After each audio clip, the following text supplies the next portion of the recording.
Hello everybody, welcome to Dustin Cooking. Today I woke up and I'm like, let's make some no-bake cookies. So let's go ahead and make them in a video. Now the original recipe isn't vegan, but the way I'm making them today they'll happen to be vegan as well. These are, if you've never had them, I've seen them in some stores called other things. They have peanut butter and oats that hold them together, but you can't really taste the peanut butter.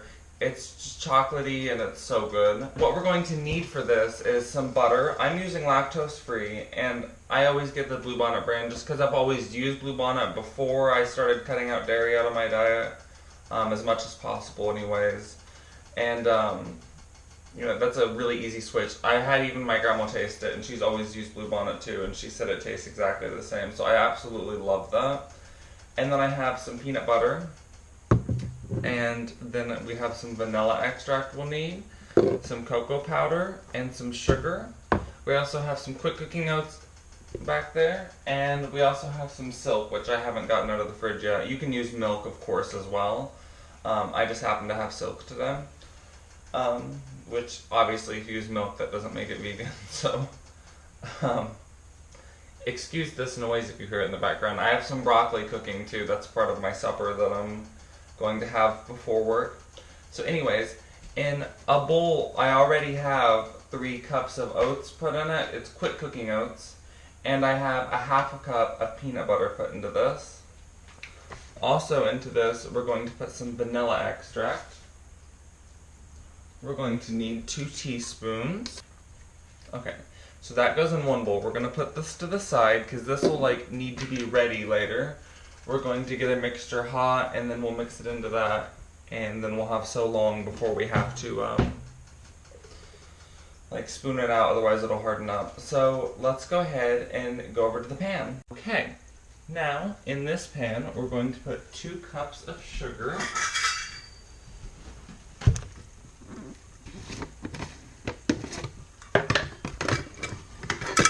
I didn't think this through very well beforehand. I was hoping that this measuring cup would even fit in this container. I don't have this burner on yet, by the way. I have actually the one next to it on heating up because I have an electric stove.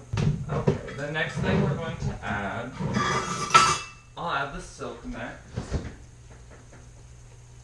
And I believe we need a half a cup of that. Let me check. Yes, we need a half a cup of milk. I'm being a very bad influence and using a dry measuring cup for wet ingredients, I know. This isn't one of those recipes that has to be exact down to a T though. And by the way, if you do use silk, I have unflavored, the original.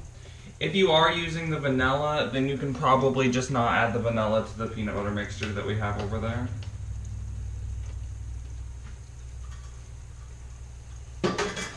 Okay. And then the next thing we need to add is cocoa powder. See, mistakes happen in the kitchen.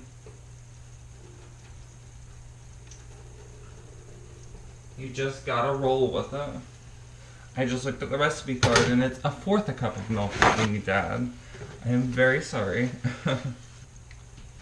Like I said, this isn't an exact recipe. It doesn't have to, be perfect. Okay, and then we need 1/4 a cup of cocoa powder.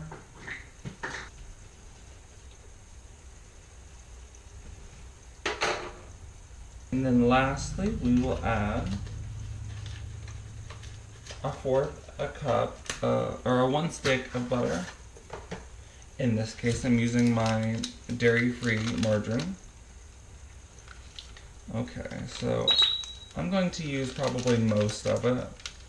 And that's just because I'm going to save a little bit that I'm not going to use, and that's just because I might have used a little bit more milk than I was supposed to.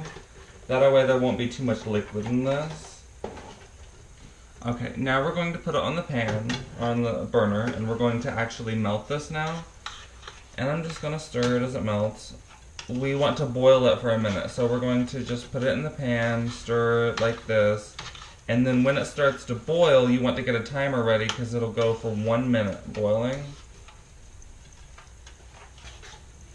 Something that won't be very harmful is if Just now I walked away for a few seconds before it starts boiling. The butter's still even not melted completely. I went over there and I got some wax paper out on the counter. Of course you can do that beforehand, but if you forget at this point, you definitely want to before it starts boiling, because when this starts boiling, we want to stir it continuously the entire time. We don't want to stop stirring at all because chocolate's something very easy to burn. Okay, I turned on my hood light for my stove so you can see this better hopefully, and I moved it over. Now, what we want to look for is, we want to stop stirring every once in a while like this for a few seconds, because we want to look at what it's doing. Right now, it kind of looks to me like it's like drawing into the middle a little bit, like the swirls that are in it, and that means it's getting close. It'll also, there's a bubble right there forming, and when a bubble like that forms, that means that it's starting to get close to boiling. You know that it's boiling for the minute that you want when you stir it and the bubbles don't stop. If you stir it and the bubbles stop, that means it's not boiling like it needs to be for the full minute yet. Okay, I can't stir down the bubbles now, so I don't have a timer because I'm using my phone to record this, so I'm gonna mentally count in my head. And by the way, I think I forgot to mention this, but this is over a fairly low heat. My burner's 0 out of 6 and I have it on 2, so it's like a medium low. Okay, so now we're going to take this over to the peanut butter mixture, and you're going to pour it in, and you're going to start stirring straight away because we don't have that long now. Okay.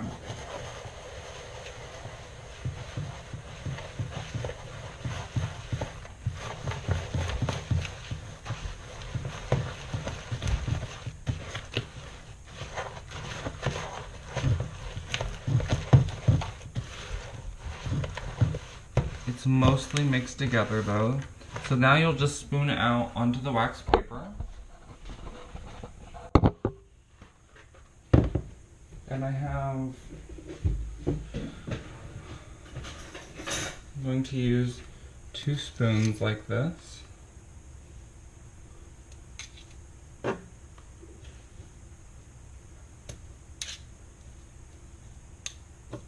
Right, now it says that these should cool for a couple hours on the recipe instructions, but there's really no reason to. It starts setting up right away and it tastes just fine. It's not delicious when it first comes out. The biggest things I get from it is, of course you can get a lot of oats from it. So if you don't like oats, this isn't for you. But I always get hints of the vanilla a little bit in the background, which I love that little tiny hint of it. And it's just really chocolatey. So it's a really nice dessert, and it's something I love. And if you're not familiar with it, and then I hope you try it, and I hope you like it. Thank you. Have a good day.